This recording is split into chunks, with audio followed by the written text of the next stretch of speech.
Welcome back to Proxam, everybody, and today we're going to finally be doing our 2,000 point Craftworld Ulthwe versus Astra Millitarum video. And let me tell you, the last week has been rough. I swear, I feel like I was infected by Nurgle's rot, honestly. It was absolutely terrible, and I'm sorry for, basically going ghost on you guys for about a week and a half, but there was Christmas and then I got sick almost directly after, so it was just a mess, and I've been sick pretty much ever since then. But what I can say is I'm finally starting to get over it. I am still a little sick, so if you hear a little bit of a, scratch in my voice or something like that, that's probably what it is. But yeah, other than that, I'm ready to get back into it, make some more videos. I have quite a few planned that I've been working on as I was sick. So yeah, let's jump right into it. So just a quick overview of the video to start things off. We're going to be doing a mission briefing and basically covering the mission that was played during the game that I am going to be showing you guys. We're going to be looking at the secondary objectives that were played on both ends and the army lists involved. We're also going to be doing a turn-by-turn analysis of the game with diagrams and final thoughts, tips, and things to watch out for when you are going against the Imperial Guard. So the mission was Abandoned Sanctuaries. So basically this one's a little bit of a doozy. I didn't like that we got this one personally because it kind of puts you on a bad foot as Eldar, especially if you don't get first turn.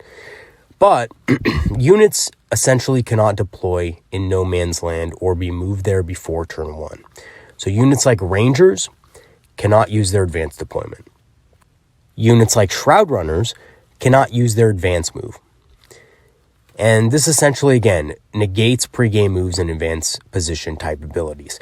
Now that goes for both sides. So luckily, it also worked in my favor because my opponent was running several Sentinels with advanced positions. So it wasn't all a loss for me. My opponent also had to deal with this negative as well. But I have to say it's just a tad less detrimental to the Imperial Guard than it is a faction like Eldar, who really relies on a good deployment and board control from the beginning of the game. As for the primary objectives of this mission, it has the regular take and hold objective, of course, and the other part of this is secure the sanctuaries. At the end of each player's turn, you score 2 victory points if you control the center objective, and 2 victory points if you destroyed one enemy unit within 6 inches of the center of the board. So basically what this means is, for Eldar at least, that you are going to be primarily focused on killing enemies in the center of the board, at least within 6 inches of that center point. So they don't necessarily have to be scoring on the objective in the center, but they do have to be within 6 inches to get those points. You're not normally going to be focusing on the first part of it because that would require you sacrificing unit after unit, turn after turn. And that's just not really great for Eldar because we don't have a lot of sacrificial units. So in this particular mission, I was mostly focusing on just making sure that my opponent's units in the center of the board died whenever they presented themselves in the center. So oftentimes this would mean giving my opponent the 2 victory points for controlling that objective in the center, and then getting 2 victory points for killing that same unit the next turn.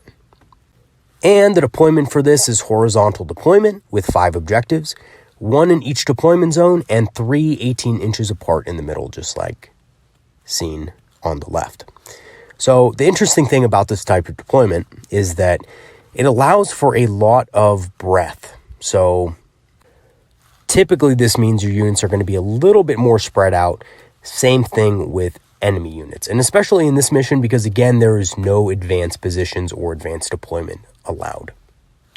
So when I started this game, I had already lost 2 games to this opponent. One with a list that was very Alpha Strike dominant. It was a Webway Portal and... Webway Warriors and Mobile Fighters list. I featured it on my channel a while back. Absolutely got decimated. Now, I knew that I was going to have to do something different in this game because my last 2 games really didn't go well. To put it lightly, to be realistic about it, the Imperial Guard just tore me apart.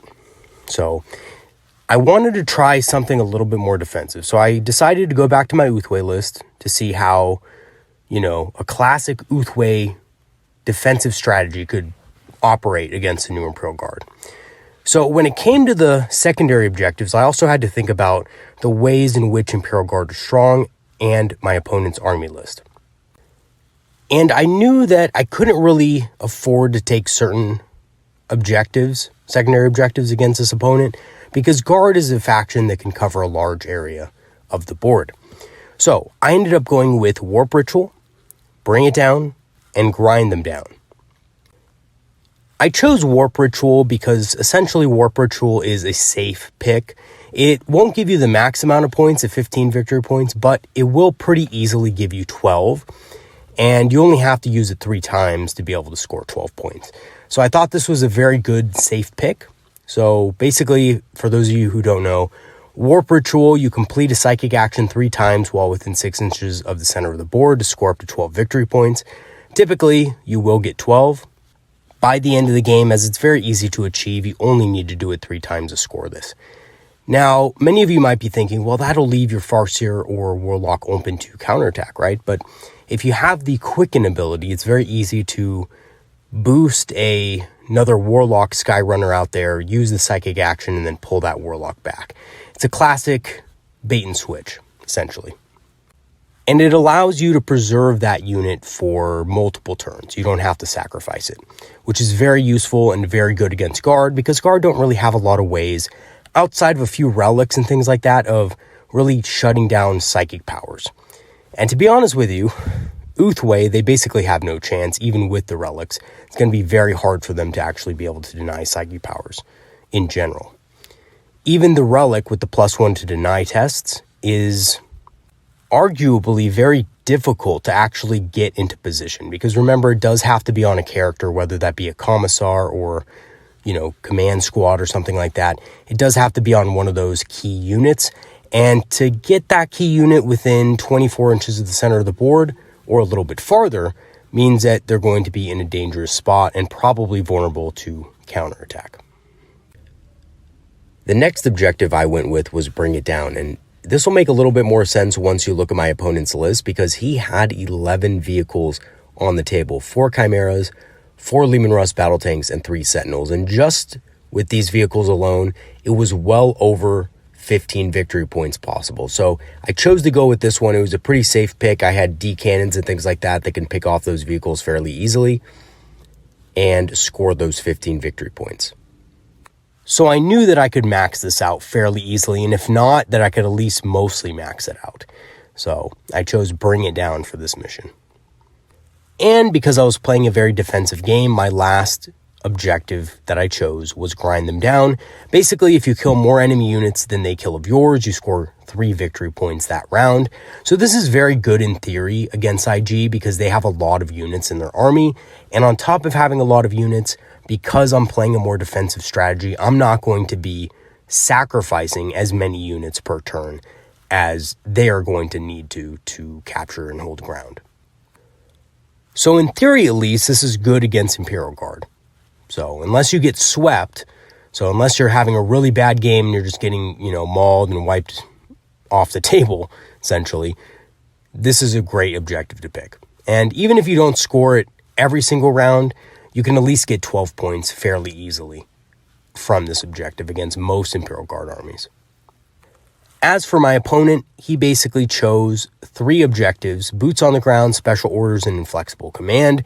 These are the Guard-specific secondary objectives. Boots on the Ground basically means that he scores a victory point for each table quarter he has with an infantry unit in it, aside from the ones within 6 inches of the center of the board. You also score an additional victory point if you have a regimental standard within 6 inches of the center or in the enemy's deployment zone.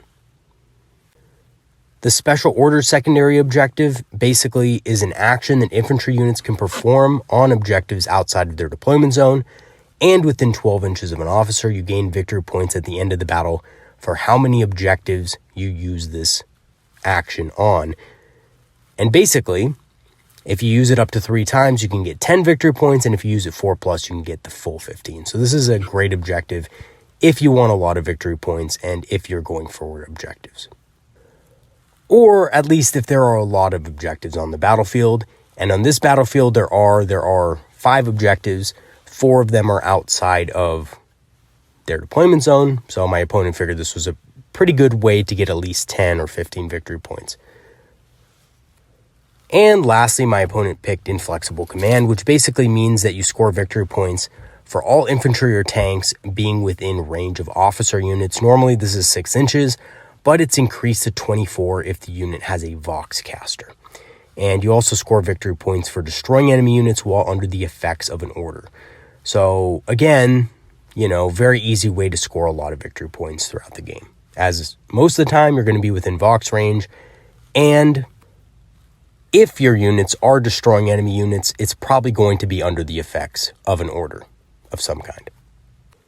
And without further ado, let us take a look at the army list. So first up, Craftworld Ulthwe, we have a 2,000 point army list. For our army list, we're running a battalion. We have a Farseer with a Singing Spear, Fateful Divergence, and Will of Azurian. He has the Fate Reader Warlord trait. He has 100 points. He's on foot. Basically, he's just going to sit in the back, cast Fateful Divergence for a command point, and Will of Azurian on units that might need objective secured. We also have a Farseer Skyrunner with a Singing Spear, Guide, and Fortune. This Farseer is going to be buffing things using Guide, probably on the Shroud Runners, but sometimes on the Fire Dragons, and Fortune as needed. And Fortune is one of those great late game powers that's really useful on units like Shroud Runners, or, things that you don't want to die, like Swooping Hawks in the back in the first couple of rounds, if you're afraid of things like barrage weapons, for example, mortars, things like that.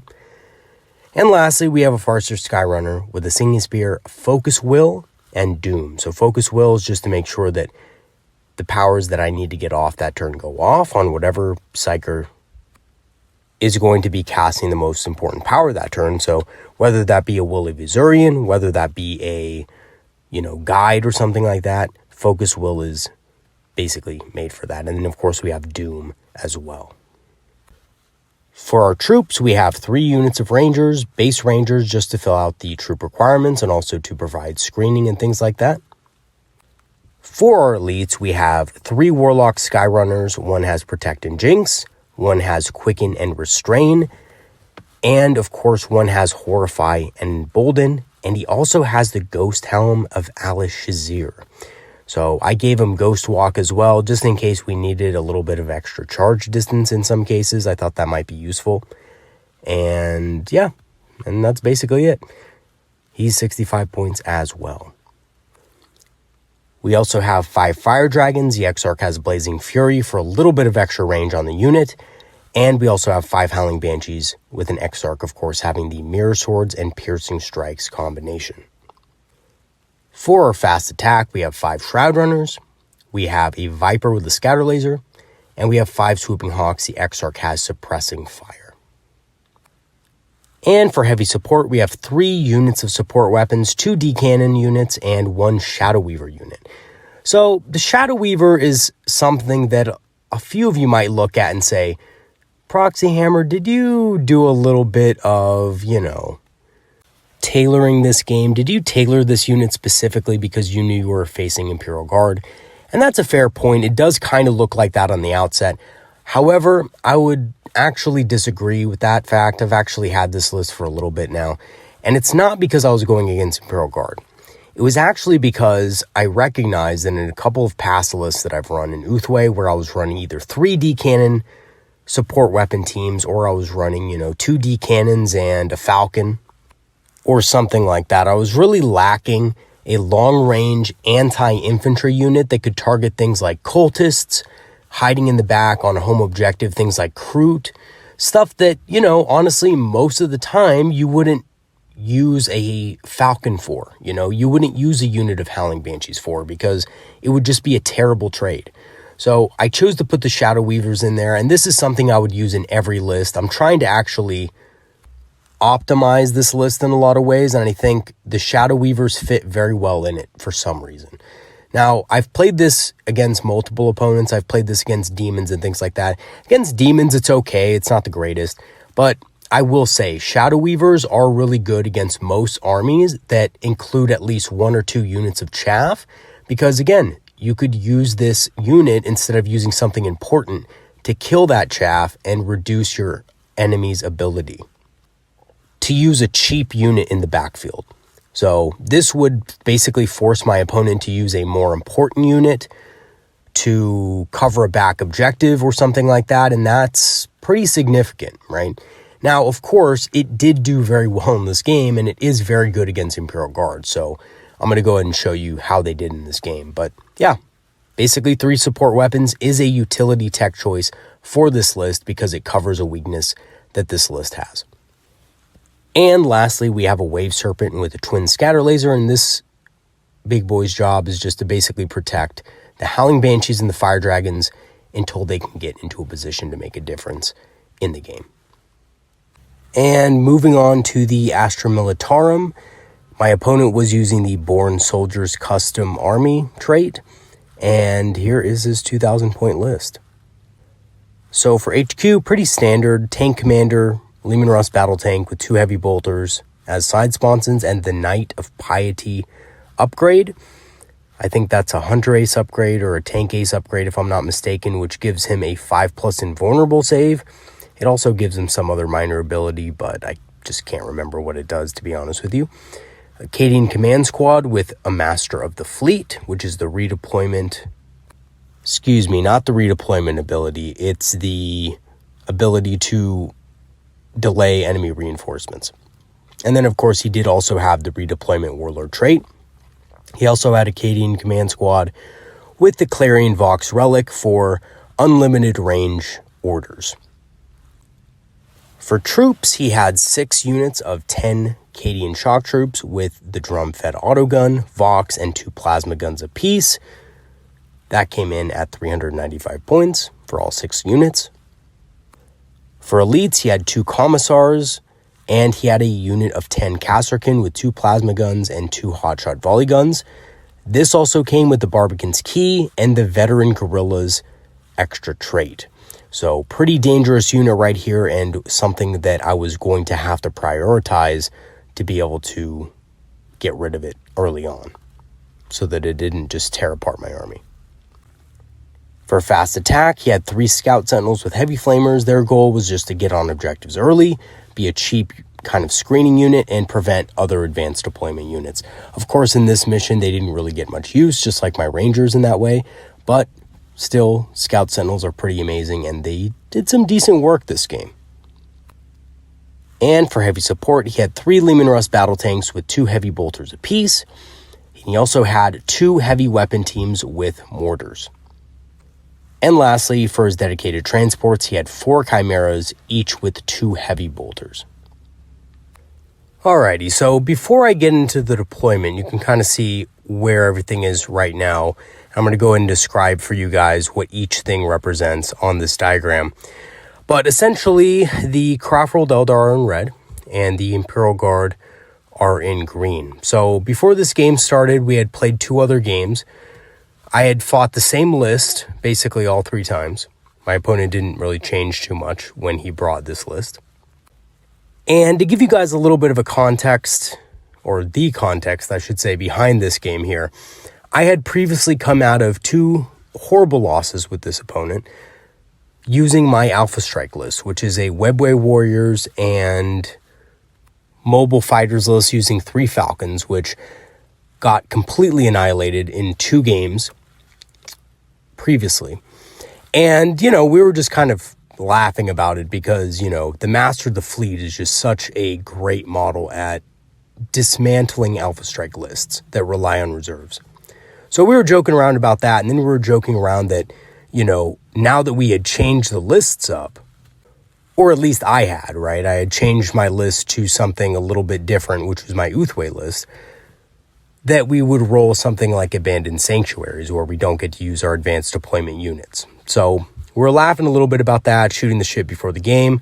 Of course, this is an opponent I've had for many years. I know him. He's a great guy. We don't try to take things, we we don't take things too seriously in games, let's just put it that way, but we do play a little bit competitively with each other. And he was really liking the new guard book. He was really, stoked about a lot of the new things they, got. And so was I, and I'll be honest with you guys, I was doing a little bit of complaining when that Master of the Fleet came up, and it's such a powerful model in so many ways. But we roll the mission, right? We choose our secondary objectives, and we get right into it. So first turn is going to go to the Craftworld Eldar. Now, I deployed my first turn in a pretty conservative way, but in hindsight, I probably didn't need to, considering that I did get the first turn. I probably would have done things a little different, but to be honest with you guys, I did not see an opportunity early on in my deployment that would present itself during my first turn, which caused me to deploy in this way. So I'll let you guys in on that when I go over what happened during my first turn, but essentially, I'm going to go first. I deployed most of my army on the left-hand side, Shroud Runners, Swooping Hawks. So the Shroud Runners are in the back there, right to the right of the dense cover. Right in front of them is the Swooping Hawks. And right in front of that is a battery of D cannons. Or excuse me, not D cannons, sorry, Shadow Weavers and then D cannons. I have 2 Warlocks on the right-hand side there, right by the support weapons.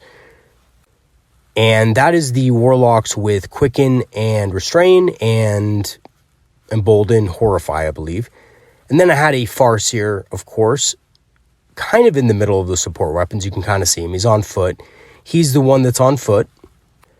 And I believe he has Will of Azurian, and he also has Fateful Divergence for that command point. I also have a Jet Bike Farseer with Guide, and also Fortune to be able to throw Fortune on units that I think will be vulnerable to things like mortars, for example, that can target units out of line of sight. Then, of course, I have Rangers on the left-hand side, right on the edge of the deployment zone, which is that dotted line.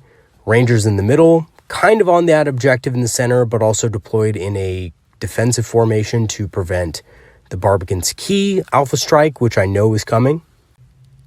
And even though I knew I had the first turn, I knew that I needed to screen that out. And then on the right flank, I have another unit of Rangers right there in the deployment zone. I have another unit of D cannons behind the ruin. I have a Wave Serpent with Howling Banshees and Fire Dragons within it. I have a Viper. And I also have a Warlock with Jinx and Protect. And I also have my other Farseer Skyrunner who has Doom and Focus Will. And he was basically just there just to ensure that the Jinx Warlock would be able to get Jinx off if I did need it in any scenario to kill the Leman Russ battle tanks, which, by the way, in most cases would have gotten a 6+ save against my weapons, but with Jinx, they don't get any save. It was just a little bit of insurance that I wanted to have on that right flank there, in case the D cannons and the Fire Dragons needed a little bit of extra help. And that's pretty much it for my deployment. For his deployment, he decided to kind of try to take both sides of the battlefield. He had a unit of 10, infantry, Cadians in the, I believe it's the dense cover in the back there.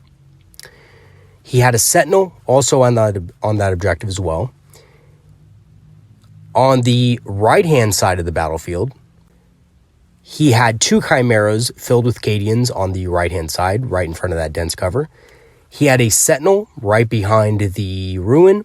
Then he had 2 units of mortars behind the ruin, a command squad, and 2 Leman Russ battle tanks behind that ruin as well. Inside of the ruin was a squad of 10 Cadians. On the left-hand side, right on the right-hand side of the ruin, he had 2 Chimeras, which were probably going to try to go for the center objective early on to start scoring victory points. One of them had Cadians in it, which I suspect would be the sacrificial unit to go after the center. And the one in the inner side, I guess the inner part next to the ruin, was the Kasserkins. In the ruin, we have another 10 Cadians. Behind the ruin, we have 2 Leman Russ battle tanks, a command squad, and of course a Sentinel peering out right there just to try to make it to that objective during the first turn. And once we had deployed, we pretty much were done. He did a little bit of, pre-measuring to make sure my D cannons were out of range and stuff like that. However, he did make a mistake with that pre-measuring. I will tell you guys about that in my first turn. But he did do a little bit of pre-measuring, and yes, the D cannons were initially out of range of everything. So Craftworld dealt our first turn. Now, what he didn't realize was that even though my D cannons were out of range technically, I could move them up. Now, when I did, he said, you sure you want to do that? I have line of sight on you. And then I quickly reminded him of something that Eldar can do, which is called fire and fade. And his jaw kind of dropped a little bit, and he was like, oh shoot, I hope my Kasrkins are going to be okay. Because he left them right in range of my D cannons. And of course, I'm talking about that Chimera that has the Kasrkins in it. So they moved up. I shuffled around my units a little bit and, moved my Rangers, tried to get them back to safety. My plan was kill the Kasrkins in the first turn, make sure they're dead. I moved my Swooping Hawks up just outside of the ruin so that they could see everything. They would, of course, sky leap later. I pretty much left everything on the right-hand side of the board just as it was. I just kept it hidden, kept it safe, moved the Rangers back into dense cover, and moved my Shroud Runners out a little bit just to peek around the side of the ruin. Now, here was the thing that I was going to try to do this turn. I was going to, try to murder that Chimera with the D cannons, which was successful. I was able to pump several shots into that Chimera and just completely obliterate it. Of course, D cannons will do that. And at this point, my opponent tried his best to put the Kasrkins as far behind the Chimera as he possibly could. However, it just wasn't enough. I had a unit of Shadow Weavers that ignored line of sight. I used a few command points to be able to boost them a little bit, and I ended up killing about 7 Kasrkin with that. Now, the other Kasrkins that ended up dying were a result of the Swooping Hawks, who were able to get line of sight barely on the unit by basically just popping up on the kind of more on the right side of that ruin on the left-hand side, popping up there, shooting at him, and then retreating, essentially. The Shroud Runners, who are able to kind of pop around that side of the ruin, were able to eliminate the squad of Cadians hiding in the cover behind the Sentinel in the center of the battlefield. And the rest of their sniper shots, I think, ended up targeting the squad of Cadians inside of the ruin, along with whatever was left of the Swooping Hawks. So with the Swooping Hawks, believe it or not, I wasn't actually able to see all of the Kasrkin with all of the Swooping Hawks. Only a couple of them could see. I think about 3 of them could actually see the Kasrkin, but 2 others couldn't, so they ended up just firing on Imperial Guardsmen in the ruins. They actually did a pretty good job and killed 4 of them. So I felt pretty good about that. That was basically my turn. I used Fire and Fade to get back behind the ruins again. I had enough command points from Fateful Divergence, plus the one that you get for, just having a turn to begin with. And yeah, basically that was turn 1. My turn 1. I just killed a Chimera, killed the Kasrkin unit inside of the Chimera, killed a unit of Cadians that were sitting on the objective in the back, and a couple of Cadians also died in the ruin on the left. And the most successful part about this turn was just being able to get everything back behind cover, right? Fire and Fade behind the ruin again with the D cannons. The Shroud Runners got a decent battle focus roll, so they were able to kind of hide behind the ruin as well. Now, one thing you will notice in this kind of battle report diagram is that some of the things on here aren't exactly to scale. So if you notice something that's, a little bit different from, slide to slide, it's simply because I'm trying to do this on 3D Paint, and let me just tell you real quick, 3D Paint is not the easiest application to use when trying to, do battle report stuff. So if you do see something a little bit off or something different from the previous slide, or maybe, the tanks look a little bit smaller or a little bit bigger, just disregard it. It's just because of the 3D Paint. But anyway, so I was pretty happy with my first turn. My opponent was, of course, cursing himself for forgetting that the D cannons, of course, could move, could shoot, and then could go back, behind the ruin with the Fire and Fade ability. So that was the end of my first turn, and my opponent wanted some vengeance. Unfortunately for my opponent, I really didn't leave a whole lot open for him to be able to shoot. Now, as I said, again, you'll see the Shroud Runners. I couldn't really fit them behind the ruin in the diagram, but they are significantly enough behind the ruin to where my opponent could not see them.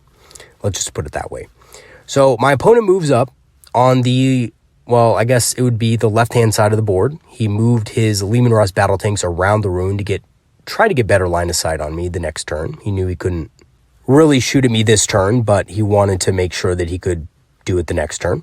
He moved up his Sentinel onto the objective. He moved his command squad a little bit. His infantry squad moved up into the ruins to get a better angle. The lone Chimera that was left after the Kasserkin's Chimera died in the center moved back onto his home objective and just sat there. Now, the goal here, actually pretty clever, was basically just to ensure that he could score consistently on that objective. And he knew that my Shroud Runners really didn't have a great chance at killing a Chimera in a single turn. So he just decided, you know what, I'm just going to sit them on here. If he does kill the Chimera, the infantry squad will get out and I'll still be able to score on this objective anyway. So pretty good plan there. On the right-hand side of the board, mortars pretty much stayed still. Command squad shuffled around a little bit. Infantry squad moved up into the ruin. The Sentinel moved up onto the objective, as did the one in the center. The Chimeras moved up to support the Sentinel on the objective into some light cover, which I basically knew that was going to happen. And then, of course, he also moved his Leman Russ battle tanks up behind the Chimeras in support. So if the Chimeras did die, or if I did launch an assault on him from that side, he figured he would have his Leman Russ battle tanks waiting for me. Now, the units that he shot and killed were the units that he was able to draw a line of sight to. So the Rangers on the right-hand side of the battlefield stood no chance. They absolutely got demolished. The Rangers in the center, I thought maybe stood a little bit of a better chance, but between the mortars firing at them, the Chimera in the center of the battlefield firing at them as well, they just really didn't stand up very well to that firepower. And Born soldiers, let me tell you, will just make a mockery out of anything that you want to survive. So both of those units that he had line of sight on died pretty horrible deaths. Now, the only good thing here is that, of course, he didn't kill as many units as I did during the first round, so I was able to score on Grind Them Down. I was also able to score on Bring It Down, which was pretty cool during my first turn. So he did a couple of actions, and he basically just tried to hold objectives. He scored some points in the center, basically from that primary objective, which states that if you have a unit controlling the center objective at the end of your turn, you score 2 victory points. So that's what he had going on there, and he passed the turn to me. Now, this was a key and crucial turn for me because I knew that basically everything in his army was about to collapse on me, and if I didn't do something right now to stop that, he was just going to run over my army. And it wouldn't have even mattered if I had fortune or whatever. He just would have absolutely run over my army if I had just stayed there. So I knew I had to make an assault. So I essentially did this. On the right-hand side of the battlefield, I knew that was going to be the most important because this was his strongest side going after my weakest side. So what I did was I disembarked the Howling Banshees and Fire Dragons out from the Wave Serpent. I cast Jinx on one of the Chimeras, which ended up not really doing anything anyway. So it was basically just wasted. It didn't really matter too much. But the Howling Banshees charged forward. They got into range basically of one of the infantry squads, which of course had not appeared yet. My Fire Dragons got into a position to shoot, but they didn't get so far forward that they would have exposed themselves. Basically, they just got far enough to be able to shoot with their 16-inch range fusion guns. Because of the Exarch power that I have, they have range 16. So that's what happened on the right-hand side of the battlefield. On the left-hand side, I just shuffled around some units again. Swooping Hawks moved forward in front of the ruins, just like always. The Shroud Runners peeked out a little bit, and the unit of Rangers that was behind the Swooping Hawks, behind that ruin, advanced onto the objective in the center, and they barely got there with a really good advance roll. So I actually had a Strands of Fate roll that rolled on an advance that I didn't want, but I ended up getting anyway, and it actually was useful here because they were able to get onto that objective. Then from there, the Wave Serpent moved back a little bit on the right-hand side. I shuffled my units around a little bit just to make sure that they were a little bit more out of line of sight. And again, things may look a little bit different on this diagram, but, I did shuffle some stuff over so that next turn, my opponent wouldn't be easily able to draw line of sight on the flanks. Okay, so, and one more thing. The Viper also moved forward as much as possible on the right-hand side, right in front of one of the Chimeras, about 1.5 inches away, barely out of engagement range. Now, this was actually something that I did on purpose, and I was hoping to use the Viper in this way, and it just worked out perfectly. So this is what happened during the shooting phase. My D cannons on the right-hand side and the fire dragons opened up on the Chimeras. And of course, Chimeras are not the toughest tank, so both of those fell to those units. He disembarked his 2 Cadian units, but he really didn't have room to deploy both Cadian units at the same time. So basically what happened was when I destroyed one of the tanks, the other tank was blocking that Cadian unit from really being able to spread out to the maximum amount. So he ended up trying to use one of his Cadian squads to block his other Chimera on the objective in front. And when I destroyed the other Chimera, he decided to drop that unit in the back, as far back as he could go. And this was in an effort to block my Howling Banshees from being able to consolidate into him, which is a very good strategy, right? He didn't want me to consolidate into multiple units with my Howling Banshees. He only wanted me to be able to kill one unit of guardsmen with the Howling Banshees. So a pretty good move there. However, when I did charge, I charged the Howling Banshees into the unit that was in front, and I charged my Viper into the enemy unit that was in back. Oh, and by the way, I did also shoot at that Imperial Guard squad that was behind that Chimera a little bit and did some really good damage to them. The Viper actually did quite a few kills against them. Honestly, I didn't expect it, but my Viper actually killed quite a few of them on his own and then charged in and did nothing. But that wasn't the point, right? So you might look on the right-hand side of the battlefield and think, oh, Proxy Hammer, that was a really bad trade. The Howling Banshees traded way down, and even though they were able to consolidate into the Sentinel, they're going to just die next turn to the stratagem that allows Imperial Guard to shoot into combat. So that's going to die, right? And the Viper is definitely going to die too. Yes, that's true, but if you look at how I positioned the Viper, I positioned it in such a way with the Howling Banshees that, and you'll see this in the next slide as well, that essentially he could no longer fit his Leman Russ battle tanks through that gap. So what that did was that prevented him from getting a flank against my D cannons, against my Wave Serpent and Fire Dragons, and being able to totally demolish them next turn. And this was a swinging part in the game. This was basically a swing moment in the game where, because he couldn't target those units, and because he had no realistic way of dealing enough damage to me to, be able to kill more than the Howling Banshees and Viper on the right-hand side, that was going to determine the result of the rest of the game. Because now his Leman Russ battle tanks, again, don't have any good targets for 2 turns in a row, and I'm going to be getting another round of anti-tank shooting on those tanks. Okay, so that's what happened on the right-hand side. On the left-hand side, the Shroud Runners opened up on the Sentinel in the middle to get some quick victory points. Now, I know what you guys are thinking, right? Well, Shroud Runners versus a Sentinel, that's not a very good trade. But again, it's victory points, and I really didn't have great units to shoot at, so I just figured I'd take the quick kill, take the victory points, and be done with it. So I went ahead and took that. The D cannons on the left-hand side actually were in range of one of his Leman Russ. So I ended up shooting at it and, of course, killing it with those D cannons. Now, this was an oversight on his part. It wasn't something that was deliberate. He didn't mean to put it in range of the D cannons. He just kind of forgot. And this was an oversight. Again, this was something that, we had played 2 games before this. He was a little bit tired, and it was just a little bit of sloppiness.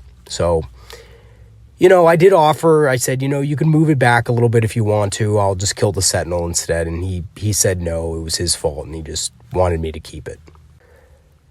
And I was like, okay, all right, I'll take it. If you insist, man. So I ended up taking it, killing the Leman Russ battle tank. The Swooping Hawks targeted the infantry squad inside of the ruin, killed them. The Shadow Weavers targeted a mortar unit and killed it. And that was basically it. Just kind of shuffled around. The Warlocks did their thing, scored on Warp Ritual, and that was the end of my second turn. So his second turn comes around, and this is at the point where he realizes his Leman Russ battle tanks cannot move through that choke point. Now, on the right-hand side, you can kind of see that the Howling Banshees and the Viper were positioned in such a way that he could not move his Leman Russ through. So he basically just had to sit there a little bit, reposition, and just get ready to blast them out of close combat. On the left-hand side of the battlefield, the lone Leman Russ moved up onto the objective. Now, this was something that, again, I didn't quite understand because I felt like he could have probably advanced and gotten a little bit of line of sight on me. But he said that he didn't want to do that because then he'd be sacrificing the objective, and he decided just not to do it. So again, he was kind of relying on a 5+ invulnerable save. This was the Knight Commander, or the Tank Commander, by the way. So he decided not to do that again. And also I did have a lot of Strands of Fate rolls, 4 saves saved up. He also knew this, and he also felt that he just wasn't going to do a lot of damage if he tried to do that. So he just sat on the objective instead. His plan, however, was to charge the Sentinel into the D-cannons and tie them up. Now, while this may seem like a good idea in theory, on average dice rolls, it's really not a great idea if you know your opponent can Overwatch. Now, that's exactly what I did. So I did Overwatch, and I got 2 6s. So I did get a little bit lucky. If I whiffed that, I probably would have been tied up for a turn, and maybe that Knight Commander would have been able to do more stuff. But as it was, it just didn't happen. The Sentinel shot at the Swooping Hawks with a heavy flamer, killed 2 of them, and then charged into the D-cannons, and I Overwatched, and it was no more. 2 6s to hit quickly put that thing out of commission. Elsewhere in the battlefield, he was able to kill the Viper and the Howling Banshees pretty easily with a stratagem or 2, being able to fire into combat. He did hilariously do a couple of wounds to the to the Sentinel at the same time, but wasn't enough to kill it. But he did do some wounds to it, which was really funny. So he ended up doing that, and that was basically the end of his turn 2. Oh, also, he did kill 3 Rangers in the center. So he didn't kill the whole unit, though, only killed 3. Wasn't able to target it with as many mortars, so only 3 of them actually went down. So that was his turn 2. My turn 3 comes along, and at this point, we're kind of both talking a little bit, and he was like, oh, well, you got me this game. I made a couple of big errors in the beginning that I think cost me a lot. And, we're kind of having that sort of conversation. So my turn 3 comes along, and on the right-hand flank, I pretty much clean up. My Fire Dragon unit and my D-Cannon unit are able to finish off those 2 Leman Russ battle tanks. The Warlocks are able to get line of sight on the infantry, the Warlock and the Farseer, I guess, on that right-hand flank. They were able to shoot some shuriken catapults and things like that at the infantry and kill them. So he just had a lone commissar over there left over. The Wave Serpent ended up moving to the center objective. I wanted to basically hold that with the Wave Serpent. The Shroud Runners, I think, killed the unit in the ruins on the right-hand side. The D-Cannons on the left-hand side were able to kill the Tank Commander. On that objective right there, the Shadow Weavers were able to eliminate the other mortar squad, and the Shroud Runners were also able to fire some snipers at the Sentinel on that objective and kill it. So combined with the Swooping Hawks and the Shroud Runners, they were actually able to take that thing out. And again, probably because it had a couple of wounds on it already. And again, just to reiterate, the Wave Serpent moved on the objective to hold the center. And I also completed the last turn I needed for Warp Ritual, so I was going to get the 12 points for that objective. His turn 3, basically he just did an all-out attack on the center. He was able to move all of his units forward from the Chimera from the back, move his command squads forward, and actually, let me tell you, Born Soldiers is no joke. He was actually able to kill that Wave Serpent, even with Strands of Fate. I had Strands of Fate dice ready and stuff like that, and he still was able to kill it. So that thing died, wasn't able to hold the center with the Wave Serpent, unfortunately. But the good news is that now everything he had was out in the open and ready to be destroyed in my next turn. And that's basically exactly what happened. My turn 4, I moved everything forward, I shot everything, and I basically killed everything in his army except for the Commissar. Now, this was on purpose. I wanted to be able to use the grind them down objective in my last turn so I could score 3 points in my last turn. That was on purpose. I left them alive deliberately so that I could get the extra victory points from that. So I moved everything forward, sat on the objectives. The Shroud Runners basically body blocked the center so that he wouldn't be able to contest it from me in any way. And yeah, that's basically all I did. His turn 4, he actually just said, fuck it. He charged his Commissar right into the Shroud Runners, and we had a great laugh about it. I could have overwatched him to death, but I knew it was a trick. I knew he was trying to trick me into doing that. If I had overwatched him, I wouldn't have scored on Grind Them Down in the next turn. So he was actually, excuse me. Gosh, this cough, I still have a little bit of it, but he was actually baiting that out a little bit. So that was a little bit of a clever last thing. I just let the Commissar charge in. I thought it was funny anyway. Glorious last charge for the Commissar. He charged in there. I think he did a couple of wounds actually to one of the Shroud Runners. And then they didn't do anything back really. They didn't kill him. So it was a wash essentially. So that was his turn 4. And then my turn 5, we were basically doing more talking than playing at this point. But yeah, fell back with the Shroud Runners, used Feign Retreat, just killed him. That's about it. Just fell back, shot him with the rest of his army. And that was the game, essentially. Turn 5, it was over. He was tabled, of course. This was my last turn as well. So I just kind of went on the objectives, captured all I could, scored all I could. And the game ended. Gosh, excuse me. That cough really gets to me, I swear. So it's still attacking me after all this time. And yeah, turn 5 ended. His turn 5, he had no models left. So the game ended there. And let me tell you, it was quite the departure from what happened during the last 2 games. Now, I do think my opponent made some serious mistakes in this game. Again, leaving the Kasrkins open like that, turn 1 was a huge error. And also leaving the Leman Russ battle tank in range of the D cannons was also a big error that essentially left him unable to shoot at the D cannons or the Shadow Weavers on the left-hand side of the field and unable to threaten those units.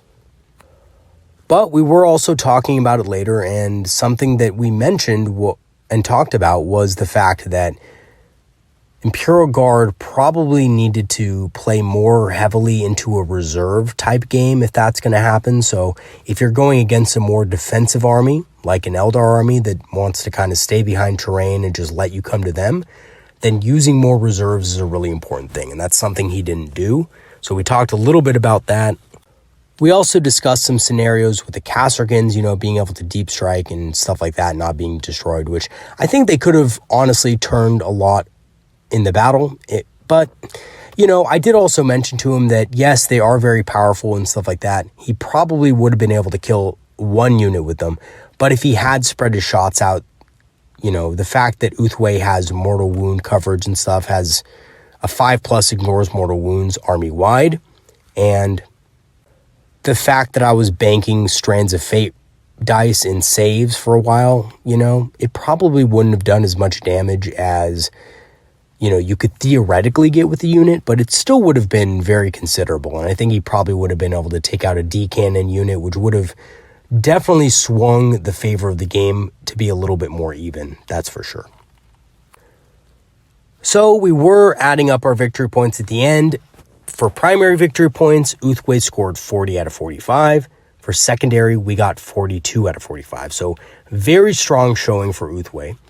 Warp Ritual scored 12. Bring It Down scored 15, of course, because I did table him. I did get all the points for the vehicles he brought. And Grind Them Down, of course, did score the full amount of points as well. So the total victory points was 82 out of 90. For my Imperial Guard opponent, his primary victory points was 16 out of 45. His secondary was 20 out of 45. Boots on the Ground scored 6, Special Orders scored 5, Inflexible Command scored 9 victory points, which Inflexible Command, by the way, is a very good secondary objective, and even in a game where he was losing really badly, it still was able to score 9 victory points. So in total, he had 36 victory points out of 90. So my final thoughts about the game: basically my opponent had a really hard time dealing damage to the key targets that he needed to kill, the D cannons and so forth, most of which kept out of line of sight for large portions of the game, and this made it really difficult for him to bring his army's immense damage to bear. And as a result, his attempts to grab objectives were quickly countered, and he wasn't really able to capitalize easily on those points in the game. And my opponent also made some positional errors that got a few of his best units killed, so the Kasrkins and the Leman Russ battle tank that I mentioned earlier. So a couple of quick tips to leave off on: if you are going against a new Imperial Guard, play defensively and don't expose yourself too much until later in the game. It's going to save you a lot of resources for when you need them.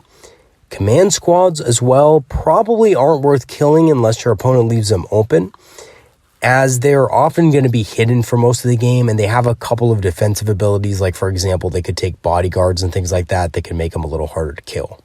So in my experience, going after the command squads is probably not the best idea. Also, prioritize their mobility and ensure that they cannot outflank you, because they will destroy whatever they catch in line of sight. So what I did with those Howling Banshees and Viper on the right-hand flank is a good example of being able to stop and prevent your opponent's mobility from being able to activate properly. And that's a really important part of the game as well when fighting Imperial Guard. Some quick things to watch out for when going against Imperial Guard: watch out for that Kasrkin combo. It is absolutely nasty. It can deal up to 18 mortal wounds in addition to normal damage, and they can pull off absolutely insane damage against a wide variety of units. So screen that out well or prioritize taking them out, either one. Make sure you pay attention to angles and line of sight. Make sure you know how far they can move and still shoot with orders, and position your units behind obscuring terrain accordingly. Also, there's a banner that Imperial Guard can take, and I forgot to mention this earlier in my previous video about Imperial Guard, but they have a banner that ignore wound effects. So things like Fortune, the Ulthwe trait, or Phoenix Lord wound caps.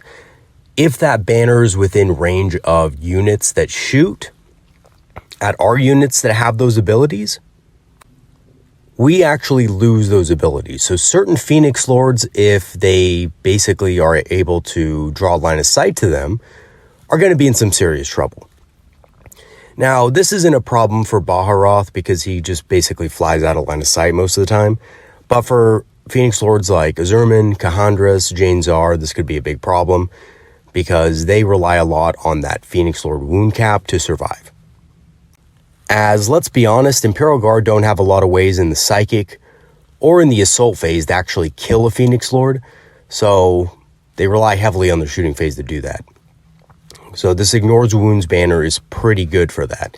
Now, if you do go against this thing, it does have a limited range. I think it's like 6 inches or something like that, but it is very powerful, so you do have to watch out for it. It is an effect that can win or lose you a game if you don't play around it properly. So beware of that. Very good ability and something that should be watched out for.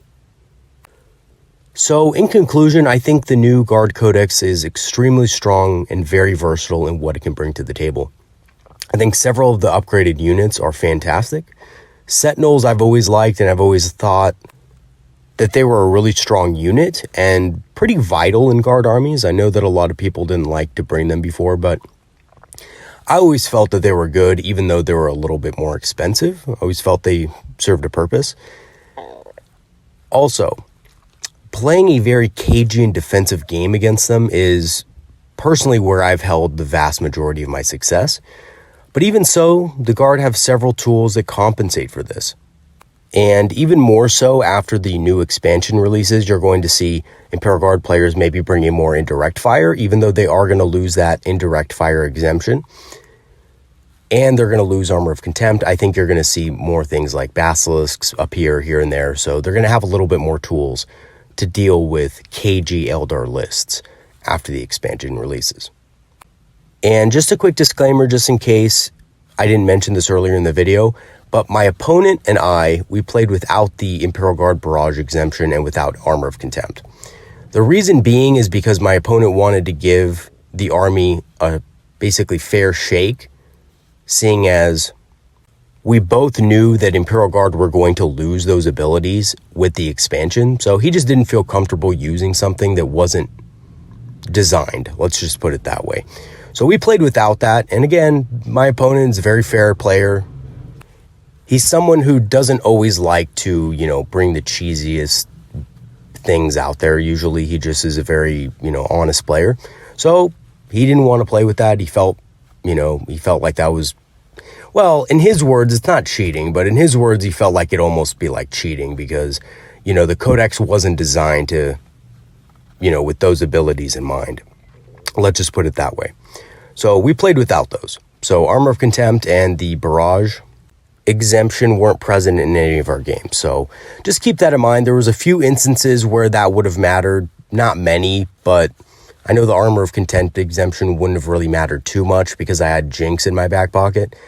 But especially with the mortars, I know that in a few instances where I had a unit of Rangers survive, for example, a unit of mortars, that probably wouldn't have happened if the Barrage exemption was being played with. But we both felt like it would give the games a more realistic result, considering the new expansions coming out and considering that Guard are going to go ahead and lose that anyway.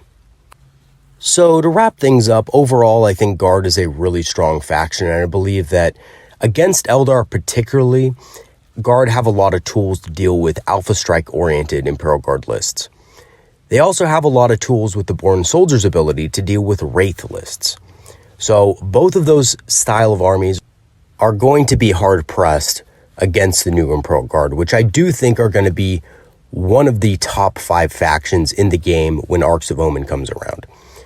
So, considering that, we're also going to have to, kind of wait and see as far as what secondary objectives the Imperial Guard get, what secondary objectives the Craftworld Eldar get to kind of determine whether or not the matchup is still going to be very strong. I think there's many objectives currently that Craftworld Eldar can pick that are good against certain Guard armies, but I have to say, our Craftworld specific ones aren't that great against the Imperial Guard, just because they have so much coverage. So it's really hard to get things like behind enemy lines against Imperial Guard. It's hard to get things like scout the enemy against Imperial Guard because they're going to be able to press units up to you very quickly with tanks and things like that, and you're not going to be able to really score those that easily.